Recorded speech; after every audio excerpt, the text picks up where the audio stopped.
name is Christophe Nazar. I'm a Microsoft Premier Field Engineer. With Robert Evans, we bring you the Windows Store Application Developer Series blog, and I hope you will enjoy it. Hi, I'm Robert Evans, Microsoft Premier Field Engineer. Together with Christophe Nazar, we bring you the Windows Store Application Developer Blog Series. Today, I'd like to talk to you about store certification. What does it take to get your app into the Windows Store?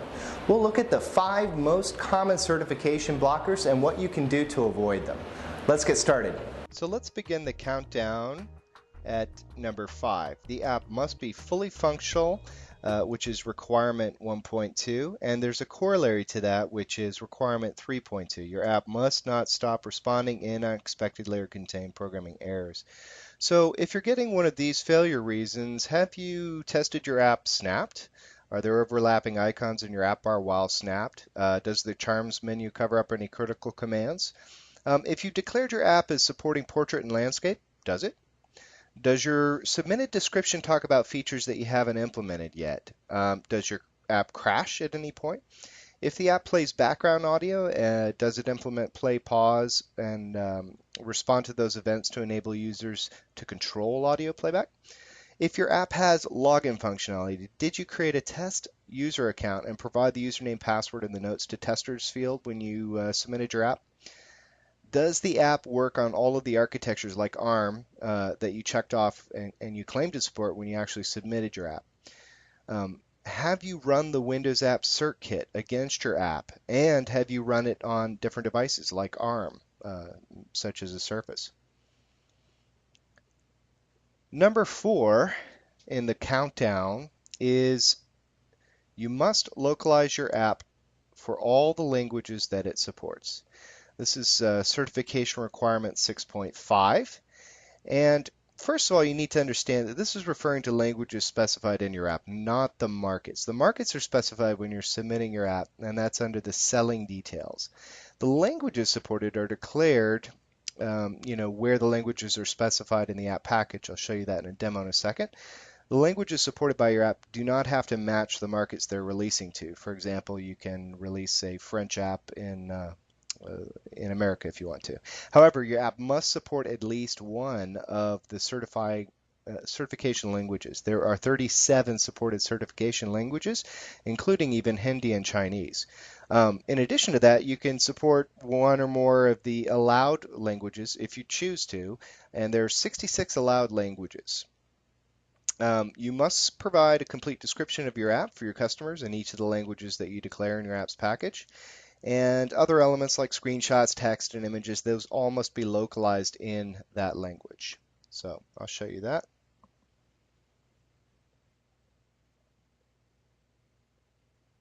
Here I have open the application resources demo from MSDN. And you'll see here they have English and Japanese and the different supported resources for those. Here's the strings. What's really important for certification is this default language here. So make sure that this is one of the supported languages. There's 37 of them for certification that are listed here. They should match up. There's even Hindi and Chinese as supported languages for certification purposes. As long as you have that and any logos and images that are localized to that same supported language and your description as well when you submit, then you'll be okay. And number 3 in our countdown is certification requirement 3.8. Your app must meet the basic performance criteria on a low power computer. The app must launch in 5 seconds or less. The app must suspend in 2 seconds or less. So the runtime broker suspends all threads of any Windows Store app that's not in the forefront. If your app takes more than the allotted time to save state, then the runtime broker will actually terminate your app.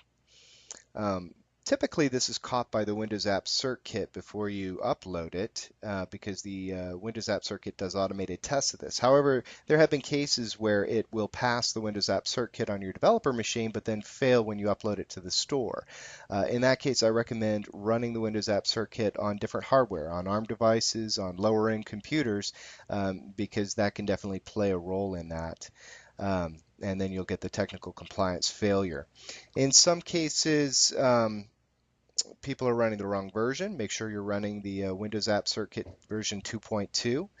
And yeah, and then the question is, if you're still running into this, what are you doing when you're suspending your app? If you're saving out to a web service or some other network related activity, then the performance will vary depending on where that test is being run.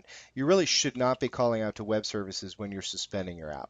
Also, if you're doing any heavy lifting while you're loading your app, definitely don't go out to web services while you're doing initial loading. But if you're doing XML serialization, you're loading a lot of things, and you've done everything you can to optimize it, you're still failing on that, I highly recommend you look at the MSDN splash screen example. What they do is they load a page that looks like their splash screen on initial loading, and then they continue to do heavy lifting while that sort of fake splash screen is shown. That approach is perfectly acceptable and gets around the performance limitations. While you're suspending, you can save data in local settings, which is a key value pair that saves locally. You could also use roaming settings, as that saves locally first and then syncs later, so it won't interfere with that time limit on your suspend and resume. Another common performance issue that people run into is if they're using strong types for their navigation parameters. What's happening underneath the covers is that the deserialization of those strong types is also including any reference types. And that can add up very quickly and create serious performance problems for your app. So we recommend you use simple types like strings or integers when you're serializing your navigation parameters.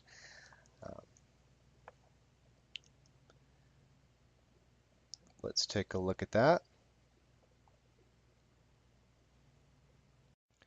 Now there's a couple of different ways to run the Windows App Cert Kit. One is you can right click on your project and go down to the store menu and then create app packages, select no here, go next, and then choose release here. Otherwise it will fail on debug, by the way. And then click create.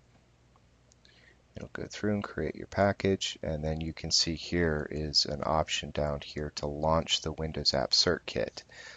You can do that and it'll run the tests against it. Another way is you could just search for Windows App Cert Kit, there we go, and bring that up directly. Click Validate Store App, and it will search for the apps that you have installed. If your app is not showing up in that list, by the way, there is a workaround using PowerShell. There is some cases where the local store gets corrupt with the list of names there. Here we go. So you can see different apps that I have installed, and you can go ahead and then choose one of those and click next, and then it'll begin running the automated tests. You shouldn't interact with it while it's doing that. It'll generate a nice XML report that you can view in your browser at the end of that. And that's the Windows App Cert Kit. So number 2 in our countdown, the primary experiences for your app must take place within the app. This was a very common failure reason for the first round of apps that were coming into the store, and it's still very, very common. You cannot redirect the user to a web browser to complete one of your primary scenarios.